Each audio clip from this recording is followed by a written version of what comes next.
On Tuesday evening about 9:30 o'clock, I heard the report that they were going to mob a colored boy, but my family and I remained at home. Then we heard firing. I ran for my daughter. Then a man and his family came running over, and he said, "The whites have burned my home and over $7,000. His wife had on about one piece of clothing. Then a crowd came and reported that they were burning and killing as they went, meaning the whites were killing and burning. I ran behind a cabinet, but they were crowding us so closely that I ran out to an outhouse where I began to pray." Finding out about the race massacre and our family's history regarding the race massacre was devastating in and of itself. But to find this piece written by my great-grandmother that was included in Mrs. Parrish's book, I have to say, added to that devastation. My name is Brenda Nails Alford, and I am the proud granddaughter of James and Vasinora Nails Sr. and great-niece of Henry Nails, who were the proud owners of the Nails Brothers Shoe Shop and Record Shop. They were survivors of the 1921 Race Massacre and Black Wall Street entrepreneurs. James and Vasinora Nails Sr. would marry here in Tulsa in 1919. Their first child would be the late Dr. Cecilia Nails Palmer, who would be the 2-year-old who would survive the race massacre with them. They would also go on to have 3 other children by the name of James Nails Jr., who would follow in my grandfather's footsteps and become a college-educated shoemaker like his father was, and Claxton Nails, who would be a long-time employee with the Tulsa Health Department, and then my dear father, Clarence J. Nails, who was a long-time Tulsa Public Schools educator.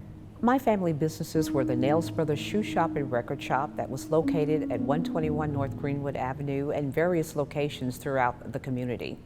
They were also the first owners of what is now Lacey Park, wherein the Nails Dance Pavilion and skating rink was located. After the race massacre, of course, all businesses were destroyed, but our family did, along with other community members, rebuild and became business owners again. And my family probably did not have as much success the second time around, but we are proud of the fact that they did in fact rebuild.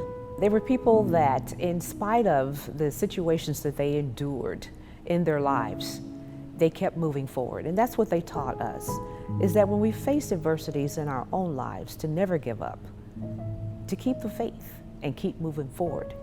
Is it always easy? No, I'm sure it wasn't easy for them, but that is what they did. They lost their financial well-being, if you will. It wasn't only a financial devastation, it was physical and mental as well, I'm sure. To lose everything that you have and have to start from scratch and not receive any type of assistance whatsoever is devastating. To hear the accounts that the bombs being dropped, that people were being shot at, that our homes were being looted and burned to the ground as they left, I have to say it's just totally heartbreaking to know that your family goes and went through that sort of situation. My aunt, the late Dr. Cecilia Nails Palmer, was 2 years old, and she would survive the race massacre along with my grandparents and other family members at that time. She would grow up to become a wonderful young lady. She was a very well-known educator in the community and also a community activist. My mother, after my father lost all of his businesses and money, and was totally incapable psychologically to earn a living, they were separated and he left. So she was left having to provide for her children with little education. And when I say little education, she was more educated than I am, really. But I would say with few skills except housework. And it's a miracle that she got us through, but she was just she was just some great lady. I remember conversations that were held that were the quote-unquote grown folk conversations. And I realized that those conversations were actually about the race massacre. I always knew that my grandmother had to hide in a church for some reason, but I never knew why. And I was very young and didn't know the questions to ask.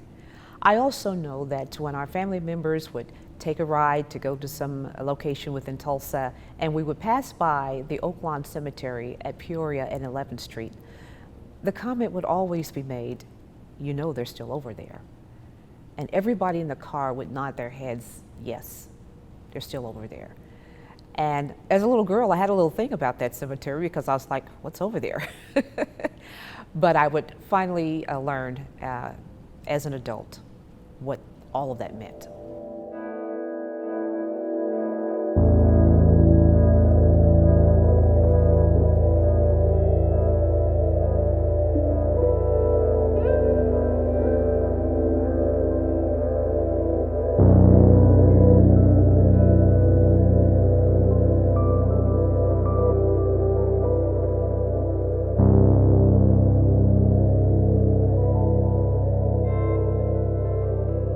Brings a little bit of chills here in a good way, because to know that there's an opportunity here to find the truth and to bring some sense of solace to our community, and to remember those who were lost so tragically during the race massacre. The opportunity that this may in fact be a site for mass graves, and basically have the opportunity to find those remains and to honor the victims as they should be. This is well overdue, and I'm very, very excited about this opportunity. If that in fact is the case, yes.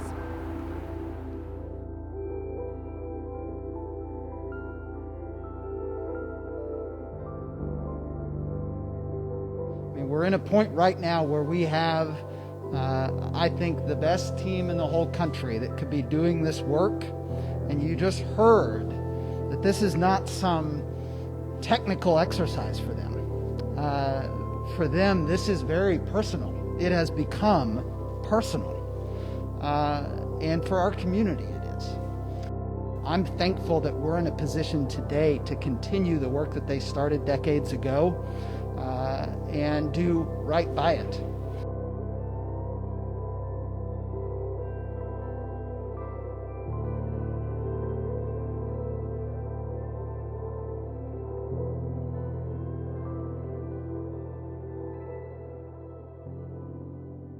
My grandfather, and my uncle, they did everything that they were quote unquote supposed to do. They worked hard. They got their education. They were college educated shoemakers. They worked hard to start the businesses, my grandfather and his brother and our family members.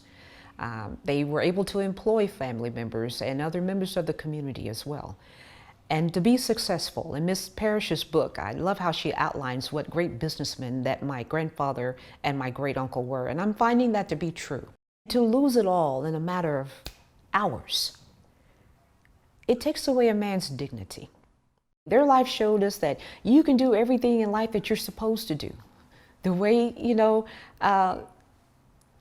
it's expected of you. But still, that doesn't always guarantee that you're going to be successful in the way that you want to be. So you need to know how to, regroup and keep it moving. And I believe that I did get that from my family members. Every morning, my grandmother would get on her knees and pray. And she'd have me on one side and my twin on the other. And we learned how to pray at a very young age. As I said, my grandmother was a very spiritual person. And she would pray and pray and pray. And as a little girl, I thought, my nanny's praying a long time. But, as I look back on it now, being a grown person, I'm glad she stayed on her knees. But there were times when as she prayed, she'd pray for the family, she'd pray for the community. But there were times she would just say, thank you, Lord. Thank you, Lord. And then she'd start crying. And I always wondered as a little girl, why is Nanny crying and saying thank you, Lord, at the same time? And as my father would tell me as I was growing up, Brenda, just keep living and you'll understand. And he was right. My grandmother was a wonderful person. And I'm glad that she prayed for us all the time, because I do believe that the prayers of my grandmother have carried me and our family throughout our lives, and I'm grateful.